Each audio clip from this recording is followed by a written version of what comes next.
अस्सलाम वालेकुम स्टूडेंट्स, चांदा की lecture in English in higher education department aspirants M K preparations के प्लेटफॉर्म से मैं आपसे मुखातिब हूं।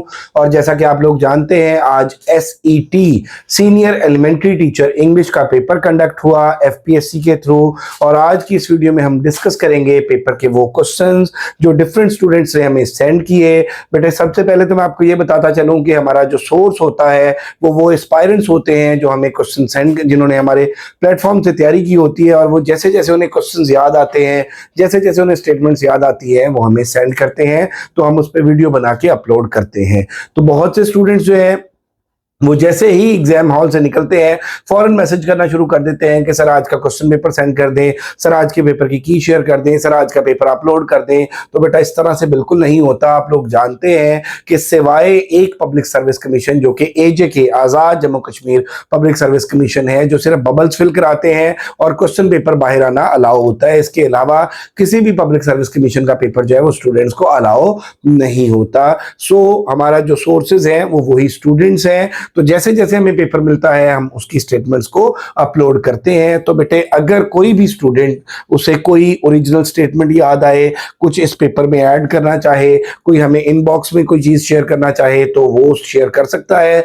और इंशाल्लाह जैसे ही मजीद क्वेश्चंस आएंगे, कोई ओरिजिनल पेपर की पिक वगैरह अगर मिले, तो इंशाल्लाह उसको भी सॉल्व किया जाएगा, उसकी भी डिस्कशन जो है वो चैनल पे अपलोड की जाएगी। और साथ ही साथ मैं आप लोगों के साथ एक गुड न्यूज शेयर करता चलूं। सीनियर एलिमेंट्री टीचर FPSC का एड 2 अनाउंस हो गया है और उसमें 208 सीट्स अनाउंस हुई हैं मेल्स और फीमेल्स की, जिनमें इंग्लिश की 25 सीट्स है। और उसके हवाले से हमारा न्यू सेशन इंशाल्लाह 25 मई से स्टार्ट होगा। तो आज के पेपर के जो क्वेश्चन मिले बेटे वो आप लोगों के साथ डिस्कस करता हूं। और मैंने पहले भी बताया कि इनका सोर्स जो है वो एस्पायरेंट्स है, और किसी भी क्वेश्चन में अगर कोई मिस्टेक है तो वो भी मेरा बेटा, अगर कोई स्टूडेंट जिसने पेपर दिया है वो स्टेटमेंट को करेक्ट करना चाहे या डिस्कस करना चाहे, तो वो गिवन नंबर्स पे इनबॉक्स कर सकता है।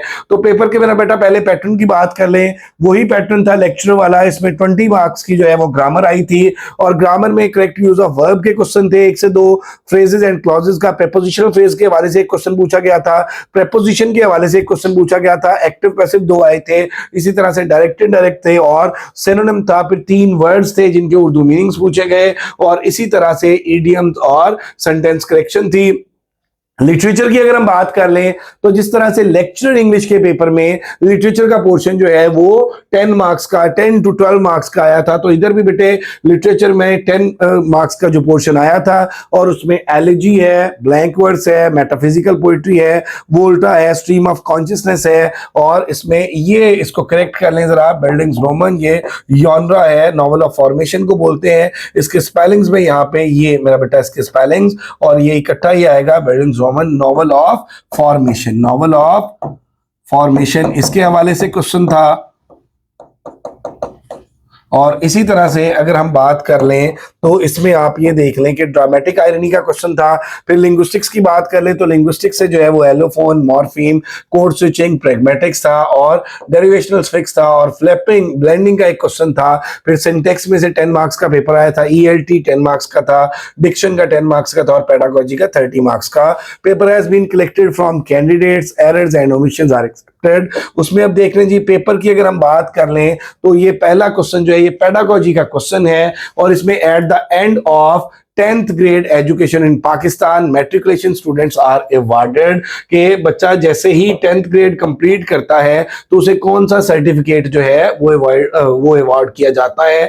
ये बेटे सेकेंडरी स्कूल सर्टिफिकेट SSC, ये इसका करेक्ट ऑप्शन था। और उसके बाद नेक्स्ट देख लें जी क्वेश्चन नंबर 2, ये भी बेटे देख लें कि आप वो हमारी जो एजुकेशनल पॉलिसीज हैं उनमें से था एजुकेशन इन पाकिस्तान। तो article 25A of constitution of Pakistan guarantees free and compulsory education for all children between the age of, अब यहां पे बेटे देखें कि आर्टिकल 25A जो है हमारे कॉन्स्टिट्यूशन का, उसके अकॉर्डिंग तमाम जो बच्चे हैं उन्हें फ्री कंपल्सरी एजुकेशन प्रोवाइड की जाएगी। और वो एज ग्रुप पूछा गया था तो उसका करेक्ट आंसर था 5 to 16। इसके बाद देख लीजिए क्वेश्चन नंबर 3 जो था स्मोक प्लस फोग, तो इससे जो वर्ड बना वो स्मोक, और टेक्निक पूछी गई थी कि कौन सी टेक्निक है, तो ये मेरा बेटा ब्लेंडिंग की टेक्निक है। है, ये ब्लेंडिंग जो है इसका करेक्ट ऑप्शन था। उसके बाद a literary genre focusing on the psychological, moral and emotional growth of protagonist from youth to adulthood. दोबारा देख लें, literary genre focusing on the psychological, अब इसमें पॉइंट्स देख लें बेटे, स्टेटमेंट को समझ लें, psychological, moral, emotional growth of a protagonist from youth to adulthood. तो ये बिल्डिंग रोमन था। ये मेरा बेटा बुनियादी तौर पे जो मैंने कहा कि नॉवल ऑफ फॉर्मेशन भी जिसको हम बोलते हैं, इस तरह से बेटे आप देखेंगे प्याजे स्टेज ऑफ डेवलपमेंट, यानी प्याजे की बात हो रही है, एजुकेशन का पेडागोजी का ये क्वेश्चन था। प्याजे stage of development characterized by abstract thinking और hypothetical deductive reasoning and systematic evaluation of complex problems. तो ये फॉर्मल ऑपरेशनल स्टेज थी। इसकी अगर हम बात कर लें तो इसमें करेक्ट ऑप्शन जो है वो फॉर्मल ऑपरेशनल स्टेज बनता है। इसके बाद अगर नेक्स्ट क्वेश्चन की बेटे बात करें तो in the word butter specially in American English, तो the th sound is pronounced like soft the। तो इसमें what is this phonological process called? तो इसमें बुनियादी तौर पे मेरा बेटा फ्लैपिंग के हवाले से ये क्वेश्चन था। इसका जो फोनोलॉजिकल प्रोसेस था वो पूछा गया था। फोनेटिक्स एंड फोनोलॉजी से ये क्वेश्चन लिया गया था। What are allophones? Phonetic and phonology से क्वेश्चन था। Different pronunciation variants of the same phoneme, जैसे फॉर एग्जांपल चा sound in the top versus butter. तो ये मेरा बेटा क्या था कि ये एलोफोन्स था। और उसके बाद व्हाट इज अ वोल्टा? वोल्टा जो है ये पूछा गया था। टर्न और shift thought emotion in a poem specially in a sonnet. तो सोनेट के अंदर मेरा बेटा वोल्टा पूछा गया था। तो वो जो टर्न और शिफ्ट इन थॉट है उसको हम वोल्टा बोलते हैं। उसके बाद what is metaphysical poetry? Metaphysical poetry के हवाले से बच्चों ने, कुछ बच्चों का ये था कि सर मेटाफिजिकल पोएट्री पूछी गई थी, कुछ बच्चों का ये था कि सर मेटाफिजिकल पोएट्री के अंदर कंसीट, तो कंसीट के मेरे बेटा के स्टेटमेंट के अंदर कंसीट मौजूद था। तो मेटाफिजिकल पोएट्री की कैरेक्टरिस्टिक्स के अंदर या मेटाफिजिकल पोएट्री के अंदर जो है वो कंसीट का बड़ा फ्रीक्वेंटली यूज किया मेटाफिजिकल पोएट्स ने। कंसीट की अगर हम बात कर लें तो बेटा इसमें two heterogeneous ideas are yoked together by violence. Doctor Johnson कहता है far fetch simile is called conceit, और कंसीट को डन ने जो है वो यूज किया अपने उसमें। तो अब इसमें a type of poetry that deals with the deep philosophical ideas, intellect, spirituality, love and abstract concepts. और फेमस पोएट जो है वो जॉन डन। उसके बाद what is the term for the poetry that express grief over someone's death? किसी की death के ऊपर बेटे जो पोएम लिखी जाए उसके हवाले से क्वेश्चन पूछा गया था। एलिजी, अब डेथ के ऊपर जो पोएम है मेरा बेटा वो एलिजी है। अब यहाँ पे बेटे एक जो क्वेश्चन कंफ्यूज करता है बच्चों को वो डिर्ज है, और डिर्ज जो है वो मेरा बेटा बरियल सॉन्ग है, और वो भी मॉर्नफुल सॉन्ग होता है लेकिन वो बरियल सॉन्ग है। और डेथ के ऊपर जो पोएम लिखी जाती है इसको एलिजी बोलते हैं। उसके बाद व्हाट इज ब्लैंक वर्स आ गया। ब्लैंक वर्स के हवाले से क्वेश्चन था। Blank verse is a poetry written in unrhymed iambic pentameter. Iambic one unstress syllable followed by one stress syllable. और उसके बाद देख लीजिए पेंटामीटर जो है 5 इयाम्स इन 1 लाइन। उसके बाद ये देख लीजिए कुछ वर्ड्स थे जिनके उर्दू मीनिंग्स पूछे गए थे।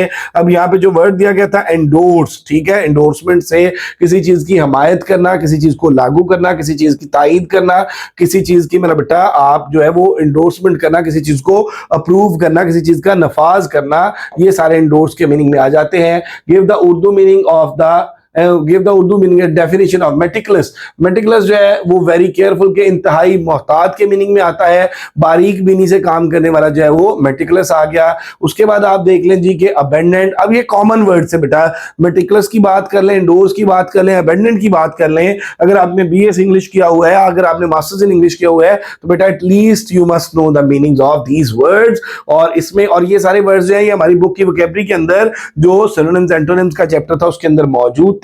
और इसके अलावा जो ऊपर मैंने लिटरेचर के क्वेश्चन डिस्कस किए, लिंग्विस्टिक्स के क्वेश्चन डिस्कस किए, अल्हम्दुलिल्लाह हमारी जो FPSC की बुक है उसके अंदर ये सारे क्वेश्चन मौजूद हैं। और उसके बाद आप देख रहे हैं जी कि यहाँ पे अबेंडेंट जो है वो वाफिर होता है कसरत से, plenty of, a large number of, बहुत ज्यादा मिकदार में, बहुत ज्यादा तादाद में। और उसके बाद what is the literary and theatrical device where the audience are reader knows crucial information that the character do not. अब यहाँ पे मेरा बेटा देखें कि audience knows and character characters do not know, कि अगर ऑडियंस को पता है और करेक्टर को नहीं पता तो ये वाली जो आयरनी की टाइप है ये ड्रामेटिक आयरनी होती है। वैसे तो देखें कि irony depicts the contrast between appearance and reality. अगर आयरनी की टाइप्स की हम बात कर लें तो उसमें वर्बल आयरनी है, सिचुएशनल आयरनी है, आयरनी ऑफ करेक्टर है, ड्रामेटिक आयरनी है। तो बेटे अगर ड्रामेटिक आयरनी की हम बात करें तो इडिपस में, इडिपस जो है वो बेहतरीन एग्जांपल इसकी हो सकती है कि व्हेन इडिपस मेरा बेटा was trying to find out the murder of king lyase,